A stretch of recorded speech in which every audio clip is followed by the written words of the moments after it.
नमस्कार दोस्तों, stock market studies में फिर से एक बार आपको बहुत-बहुत स्वागत है। तो आज यहाँ पे मैं डिस्कशन करूँगा कुछ इम्पोर्टेंस कंपनी के अपडेट के बारे में और कंपनी का जो चार्ट पैटर्न बन रहा है, वो भी मैं आपके साथ शेयर करूँगा। किस तरीके से एज़ ए स्विंग ट्रेडिंग्स के हिसाब से, एज़ ए शॉर्ट टर्म के हिसाब से कोई ट्रेड बन रहा है, तो मैं आपके साथ ज़रूर शेयर करूँगा। तो वीडियो को लास्ट तक देखिएगा और अभी तक अपने चैनल को सब्सक्राइब नहीं किया तो ज़रूर कर लीजिएगा। सबसे पहले जो कंपनी से जिसके बारे में बात करूँ उसका नाम है मारुति सुजुकी इंडिया लिमिटेड। देखिए मारुति सुजुकी के ऊपर में एक टेक्निकली चार्ट पैटर्न में आपके साथ डिस्कशन किया था। वो टेक्निकली चार्ट पैटर्न अभी तक कंप्लीट नहीं हुआ, तो कंप्लीट जब हो जाएगा तो तब एक ब्रेकआउट लेवल मिलेगा और उस ब्रेकआउट के बाद एक बड़ा सा धमाका हो सकता है। देखिए मारुति आप सभी जानते हैं इंडिया की सबसे बड़ा कंपनी है और वो भी पैसेंजर व्हीकल्स इंडस्ट्रीज में, क्योंकि इसका मार्केट कैप करीबन 3 लाख करोड़ के आसपास है। और इस कंपनी की जो खासियत है, कंपनी कंटिन्यूअसली खुद का ग्रोथ करते जा रहा है और कंपनी इतनी बड़े कंपनी होने के नाते भी कंपनी जीरो डेप कंपनी है। 1 रुपया कर्जा भी ना लेकर काम कर रहा है। तो 1200 करोड़ का कर्जा है, तो और कंपनी का इनकम 8200 करोड़ के आसपास है। तो जीरो डेप कंपनी बोल सकते हैं, क्योंकि इतने बड़े कंपनीज के ऊपर प्रोमोटर के पास होल्डिंग्स भी ज़्यादा है। और मारुति सुजुकी एक्चुअली देखा जाए तो कंपनी जो है वो जापान बेसिस कंपनी था। और इस कंपनी का अगर डिटेल्स देखेंगे तो आप देखेंगे द कंपनी वाज एस्टेब्लिश्ड 1981 और a joint venture agreement was signed between the government of India and Suzuki Motors. तो सुजुकी मोटर के साथ एक जॉइंट वेंचर के साथ काम कर रहे थे और जाप और वो भी किस कौन सा कंट्रीज का, जापान के। 1982 से इस तरीके से डील्स हुआ और उसके बाद काम किया। और the companies or subsidiaries SMC 2002, it is the market leader in passenger vehicles segment। तो कंपनी एसएमसी को भी सब्सिडरीज के हिसाब से कंपनी ने यहाँ पे एक्वायर किया। और उसके बाद देखिए कंपनी धीरे धीरे करके खुद के बिजनेस को ग्रोथ कर रहे हैं। और आप कहेंगे सर कंपनी ईवीज के ऊपर अभी भी कोई मार्केट में गाड़ियां क्यों लॉन्च नहीं किया? तो पहले मारुति ईवीज के ऊपर कोई भी गाड़ियां लॉन्च करना नहीं चाहता था। तो गवर्नमेंट का सब्सिडरीज, साथ ही साथ टैक्सेस का छूट, ये सारे चीज देने के कारण 2025 में कंपनी बोल चुकी है कि 2025 के अंदर अंदर वो गाड़ियां ईवीज गाड़ियां मार्केट में लॉन्च करेंगे। तो देखिए ईवीज का मार्केट फ्यूचर में कितना बड़ा होगा, वो तो अलग बात है। मगर हर कोई कंपनी उस सेक्टर के हर कोई कंपनी उस प्रोडक्ट के ऊपर काम कर रहा है। तो मारुति को भी करना चाहिए, क्योंकि मारुति लीडर्स प्लेयर है। अगर 10 गाड़ियां टोटल पर डे बेचा जाए, मैं एक एग्जांपल दे रहा हूँ कि 10 गाड़ियां अगर पर डे बेचा जा रहा है तो उस बेसिस में 7 गाड़ियां मारुति का ही देखने को मिलेगा और बाकी 3 गाड़ियां दूसरे कंपनी का होगा। तो इतना बड़ा पोटेंशियल कंपनी के ऊपर है। तो इतने सारे चीज मैं क्यों बता रहा हूँ, क्योंकि देखिए एक रिपोर्ट के माध्यम से एक डेटा सामने आया कि बताया जा रहा है कि Maruti Suzuki India stock updates, Maruti Suzuki India reported 6.83% और net profit margin and zero dividend pay out, मतलब कोई भी डिविडेंड कंपनी नहीं देगा। और कंपनी का जो जो रिपोर्ट आने वाला है वो टोटल 6.83% का नेट प्रॉफिट मार्जिन देखने को मिल सकता है। देखिए इतनी बड़े कंपनी का ये जो परसेंटेज आपको दिख रहा है, आपको लग रहा है इससे सिर्फ 6%, उसमें क्या होगा? देखिए आपकी ये बात भी सही है कि 6% में क्या होगा, मगर एक चीज आप ध्यान से देखेंगे इस कंपनी का, अगर बैलेंस शीट के बारे में बात करूं तो कर्जा कंपनी का कितना है? कर्जा कंपनी का कितना है? सॉरी, मैं आपको सबसे पहले ये दिखा दूं। कर्जा कितना है? ना के बराबर। रिजर्व कितना है? इतना बड़ा। तो इतना बड़ा रिजर्व लेकर चलने वाला कंपनी, इतने बड़े फिक्स एसेट को लेकर चलने वाला कंपनी, तो जो पॉइंट ऑफ व्यू से देखा जाए तो कंपनी अपकमिंग ईयर्स में अच्छा खासा ग्रोथ करेगा। और कंपनी के सेल्स ग्रोथ के हिसाब से देखा जाए तो कंपनी हाईएस्ट सेल्स ग्रोथ कितना किया? 10%, और वो भी 10 सालों में।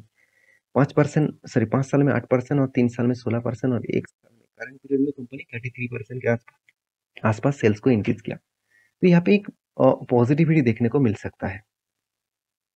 तो इस कंपनी के ऊपर चार्ट पैटर्न के बारे में बात करूँ तो मैं आपको कुछ इस तरीके से मेंशन किया था, मैं आपको यहाँ पे दिखा देता हूँ। तो मैं पहले आपको यहाँ पे मेंशन किया था कुछ इस तरीके से टेक्निकली चार्ट पैटर्न क्रिएट हुआ। तो टेक्निकली चार्ट पैटर्न देखेंगे तो यहाँ पे एक कप बना और उसके बाद देखिए छोटा सा एक हैंडल क्रिएट किया। तो कप और विथ हैंडल पैटर्न को यहाँ पे कंपनी ने क्या किया? ब्रेकआउट किया। तो ब्रेकआउट कंफर्मेशन होगा इसके ऊपर अगर कोई भी कैंडल क्लोजिंग दे। तो अभी तक कोई भी क्लोजिंग नहीं दिया, मैं आपको मेंशन किया कि इस कैंडल ने ब्रेकआउट दिया, इसके ऊपर क्लोजिंग जब होगा तब एक बड़ा रैली आपको दिखेगा। और यहाँ पे टारगेट रेशियो कितना? 17% का टारगेट बन सकता है। तो इसको आप वॉच करके चल सकते हैं एज ए मतलब इस तरीके से स्विंग ट्रेडिंग्स के ऊपर। तो नेक्स्ट जो कंपनी जिसके बारे में डिस्कस करूँ उसका नाम है आरती इंडस्ट्रीज लिमिटेड।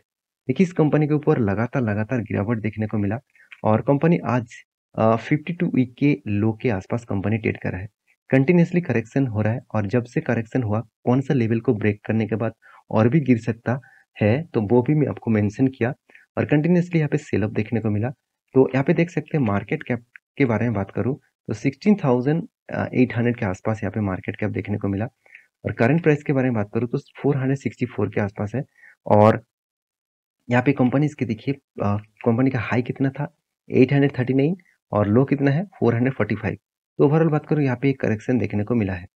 तो कंपनी का पी रेशियो के बारे में बात करूँ तो 30% के आसपास इसका पी रेशियो देखने को मिला। आरओसी आरओई दोनों में ही यहाँ पे वीकनेस है, अभी भी उतना पॉजिटिव भी नहीं है उतना नेगेटिव भी नहीं है। तो कंपनी की जो कर्जा है वो छोटा मोटा कर्जा देखने को मिला, क्योंकि कंपनी का कर्जा 0.5 के नीचे होता तो एक पॉजिटिवली में मान लेता। तो कर्जा यहाँ पे ऑब्वियसली थोड़ा सा मुझे थोड़ा सा ज़्यादा लगा। और कंपनी इस कर्जे को मेंटेन भी कर रहा है, ऐसे नहीं कि कंपनी ने प्रॉफिट नहीं किया। कंपनी लगातार लगातार प्रॉफिट को मेंटेन्स कर रहा है। कंपनी सेल्स को इंक्रीज किया, एक्सपेंस को भी मेंटेन्स किए और उस हिसाब से कंपनी का प्रॉफिट एंड लॉस भी कंटिन्यूसली जर्नी देखने को मिला। तो ओवरऑल बात करूं कंपनी में हर दिशा से कुछ ग्रोथ देखने को मिला। नेट सेल्स, कंपनी का प्रॉफिट ग्रोथ एंड सीएजीआर का परसेंटेज और रिटर्न ऑफ इक्विटी सब कुछ यहाँ पे पॉजिटिव में देखने को मिला है। तो अभी इस कंपनी के ऊपर क्या राय है?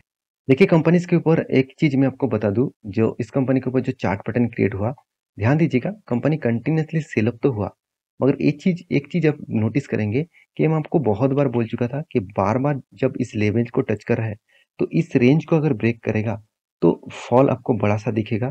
और फॉल कितना दूर तक देखने को मिल सकता है? यहाँ तक, क्योंकि यही रेंज कंपनी के लिए एक स्ट्रॉन्ग सपोर्ट रेंज है। तो सपोर्ट को वो रिटेस्ट किया, उसके बाद देखिए यहाँ से वो रिवर्सल होने का चांसेस है।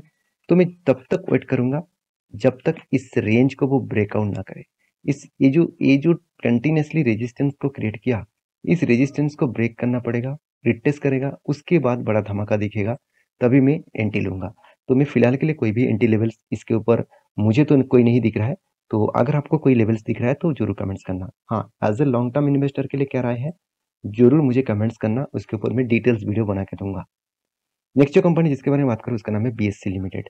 तो बीएससी लिमिटेड के बारे में बात करूँ तो कंपनी के ऊपर अभी से आप फोकस रखिए, क्योंकि इस कंपनी के ऊपर अपकमिंग कुछ ईयर्स में अच्छा खासा ग्रोथ होने वाला है। क्योंकि लोग स्टॉक मार्केट के बारे में उतना ज़्यादा जानकारी नहीं था। आज इंडिया में स्टॉक मार्केट के बारे में बहुत सारे लोगों को पता भी चला है। साथ ही साथ लोग इन्वेस्टमेंट करने के लिए सोच भी रहा है और कर भी रहा है। तो उस बेसिस में आज इंडिया में 2.5% के आसपास स्टॉक ब्रोकिंग में इन्वेस्ट करते हैं। और वही डेटा अमेरिका के दिखा दूं तो 55% लोग स्टॉक मार्केट में डायरेक्टली इन्वेस्टमेंट करता है। ऐसे नहीं कि म्यूचुअल फंड के माध्यम से, डायरेक्टली इन्वेस्टमेंट करता है। तो अंतर देखिए कितना बड़ा फर्क है। तो इंडिया वर्ल्ड के सेकेंड लार्जेस्ट पॉपुलेशन कंपनी है, सॉरी पॉपुलेशन कंट्रीज है। तो उस बेसिस में देखा जाए तो इस कंपनी का भी मतलब इस कंट्री का भी ग्रोथ होने वाला है और इस कंपनी का भी ग्रोथ होने वाला है, क्योंकि ज़्यादा से ज़्यादा लोग इन्वेस्टमेंट करेंगे तो डायरेक्टली आपको एक्सचेंज का ही फायदा होगा। तो मेरे हिसाब से इस कंपनी के ऊपर फोकस रखना बहुत इंपॉर्टेंस है, क्योंकि इस कंपनी के ऊपर दो चीज़ मुझे बेस्ट लगा। वो है कंपनी का कैश फ्लो। कैश फ्लो में क्या दिखेंगे आप? कैश फ्लो में दिखेंगे कर्जा। कंपनी कोई भी कर्जा नहीं लिया और कोई भी कर्जा यहाँ पे रिपेमेंट भी नहीं किया। तो कर्जे यहाँ पे जीरो कर्जा है, जीरो डेप्थ है। और उसके साथ आप देखेंगे तो कंपनीज की जो जो मेन पॉइंट्स है वो है कैश फ्लो। कंपनी के हाथ में कैश नहीं आ रहा है। कंपनी के पिछली बार कैश तो आया, इस बार नेगेटिव में कैश है। और कितना कैश आने वाला था वो देखिए, तो कंपनी के टोटल जो कैश आने वाला था इस बार 358 करोड़। तो ओवरऑल बात करूं कंपनी 2-3 साल में कैश नहीं लिया, हाथ में नहीं आ रहा है, मगर उसके बाद जो कैश आ रहा है वो ठीक ठाक है, सारे कैलकुलेशन ठीक ठाक है। तो इस कंपनी के ऊपर फोकस रखिएगा एज ए लॉन्ग जर्नी के लिए। बाकी देखिए यहाँ पे मैं बीएससी के चार्ट पैटर्न आपके साथ शेयर करूँ तो ध्यान से देखेंगे तो कंपनी के कुछ लेवल्स में आपको मेंशन किया था। कंपनी कंटिन्यूसली यहाँ पे इस लेवल्स को ब्रेकआउट करने के बाद यहाँ पे देखिए एक बिग जर्नी दिखाया और मैं आपको मेंशन भी किया था इस रेंज को जब ब्रेक करेगा तो बड़ा सा मूव दिखेगा नेक्स्ट लेवल तक। नेक्स्ट लेवल मतलब 707 तक। नेक्स्ट टारगेट जो होगा 770 तक। ये दोनों टारगेट इजीली अचीव किया। तो अभी क्या करना है? अभी देखिए फिर से अगर यहाँ पे वॉल्यूम करने के बाद ब्रेकआउट हो तो फिर से आपको एंट्री लेवल्स मिलेगा और 879 तक नेक्स्ट टारगेट रहेगा, क्योंकि इस तरीके से टारगेट को वो फॉलो करके चल रहा है। तो बाकी क्या राय है आपका वो भी मुझे कमेंट्स करिए। नेक्स्ट जो कंपनी जिसके बारे में बात करूँ उसका नाम है राजस एक्सपोर्ट। तो राजस एक्सपोर्ट के ऊपर मैं डिटेल से एक वीडियो बना के दिया, बहुत सारे दोस्तों ने उसको देखा और बहुत सारे दोस्तों ने उसको लाइक भी किया। तो उसके लिए बहुत बहुत धन्यवाद, क्योंकि इस तरीके से इन डेप्थ वीडियो पाना चाहते हैं तो मुझे जरूर कमेंट्स करिए। तो देखिए, Rajesh export gold manufacturing, gold processing, gold retail counter में बेचना, सब कुछ एक कंपनी खुद ही करते हैं। और इस कंपनी में खासियत यही है कि राजेश एक्सपोर्ट एक ऐसे कंपनी है जो इंडिया के second largest gold manufacturing company है। अगर मैं इसका कंपटीटर के बारे में बात करूं तो आप देखेंगे तो कंपनी अभी कौन सा पोजीशन में है, थर्ड पोजीशन में है। सेकंड पोजीशन में कौन है, कल्लन ज्वेलर्स, जो एक टाइम थर्ड पोजीशन में था। आज कल्लन ज्वेलर्स लगातार लगातार जर्नी कर रहा है ऊपर साइड में, तो इसलिए आज वो सेकंड पोजीशन में है। तो कल जगह राजेश एक्सपोर्ट भी फिर से रिकवरी करना स्टार्ट कर दिया तो फिर से उसको जर्नी दिखेगा। तो अगर आप पूछेंगे सर, अगर आपको बोला जाए कि राजेश एक्सपोर्ट और कल्याण ज्वेलर्स में आपको निवेश करना है तो आप किसके ऊपर करेंगे? ऑब्वियसली मैं राजेश एक्सपोर्ट के ऊपर करूंगा, क्योंकि इस कंपनी सिर्फ मतलब रॉ मटेरियल्स को बेचते नहीं, मतलब ज्वेलरीज को बेचते नहीं, वो मैन्युफैक्चरिंग भी करते हैं, माइनिंग भी करते हैं, साथ ही साथ कंपनी प्रोडक्शन भी करते हैं और उसके साथ बेचते भी है। तो पूरे के पूरे प्रोजेक्ट कंपनी के हाथ में ही है, तो इसलिए कंपनी का स्ट्रेंथ बहुत स्ट्रांग है। और कंपनी कंटिन्यूसली देखिए, ऐसे नहीं कि कंपनी का गिरावट हो रहा है इसका मतलब कंपनी में खराबी है, बिल्कुल भी नहीं। कंपनी सेल्स को अच्छी तरीके से इंक्रीज किया और उस हिसाब से कंपनी एक्सपेंस को भी मेंटेन्स किया, और सारे मेंटेनेंस करने के बाद कंपनी के हाथ में देखिए हाईएस्ट प्रॉफिट है।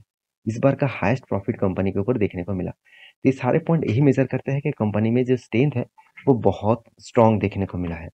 तो ओवरऑल बात करूँ, कंपनी का सेल्स ग्रोथ, प्रॉफिट ग्रोथ और रिटर्न ऑफ इक्विटी सब कुछ पॉजिटिव में है।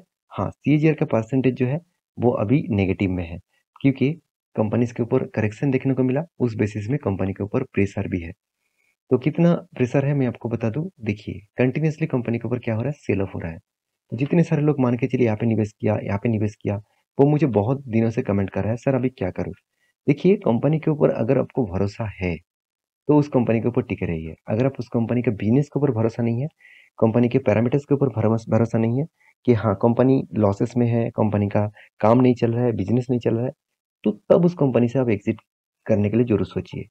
अगर कंपनी में दम है तो उस कंपनी के ऊपर जरूर स्टडी करके काम करना। क्योंकि मैं ऑब्वियसली होल्ड कर रहा हूँ, मैं फिर से इन्वेस्टमेंट यहाँ पे एक स्विंग ट्रेडिंग लूंगा और बड़ा सा टेल लूंगा, क्योंकि देखिए इस रेंज के आसपास ही कंपनी बार बार आ रहा है। यहाँ पे पहले एक बार आया, बूम, फिर से आया, फिर से बूम, और फिर से आया, फिर से वो ऊपर जाएगा, क्योंकि ऑपरेटर खेल है। ये आपको लग रहा है कि इस तरीके से रेंज आपने किया, पब्लिक ने किया, बिल्कुल भी नहीं, ये ऑपरेटर ने किया।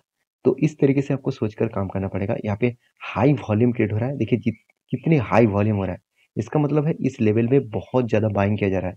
जितना सेल ऑफ हो रहा है उतना बाइंग भी हो रहा है। ऐसे नहीं कि इतना हाई वॉल्यूम कब होता है, जब बायर सेलर ज्यादा हो जाता है। इसका मतलब इसी रेंज में वो बाय करने के लिए चाह रहा है, क्योंकि इसी रेंज से वो ऊपर लेके जाएगा। तो मेरे हिसाब से इस कंपनी के ऊपर उस बेसिस में स्टडी करके काम करना। नेक्स्ट जो कंपनी है इसका नाम है कामधनु वेंचर्स लिमिटेड। तो इस कंपनी के ऊपर मैं बात करूँ तो कंपनी एक माइक्रो कैप टाइप कंपनी है। और कंपनी के जो चार्ट पैटर्न है उसके बारे में बात करूँ, कंटिन्यूसली कंपनी ने क्या किया, अच्छा खासा रिटर्न दिया। कंपनी फंड को दोगुना कर दिया, और वो भी देखा जाए तो सिर्फ पे सिर्फ 5 मंथ के अंदर अंदर। और इसीलिए कंपनी ने एक बहुत बड़ा अनाउंसमेंट किया। और वो अनाउंसमेंट क्या है, कंपनी एक के बदले एक शेयर देने वाला है, और वो भी अगस्त मंथ, 1 अगस्त में। तो इससे पहले आपको शेयर को खरीदना पड़ेगा, तभी आपको एक के बदले एक शेयर मिलेगा। हर 10 शेयर के बदले आपको 10 शेयर मिलेगा। तो मेरे हिसाब से इस कंपनी के ऊपर फोकस आपको रखना होगा, तभी आपको इस तरीके से जर्नी दिखेगा। तो आशा करता हूँ सारी जानकारी मिल चुका है। मेरी वीडियो अच्छा लगे तो प्लीज लाइक करना, चैनल को सब्सक्राइब भी करना, और वीडियो को टोटली एजुकेशन पर्पस में लेना। कोई भी रिकमेंडेशन वीडियो नहीं है, तो प्लीज इस तरीके से काम करना। तो मिलते हैं नेक्स्ट वीडियो में, तब तक के लिए अच्छे से रहिए, अपने ख्याल रखिए।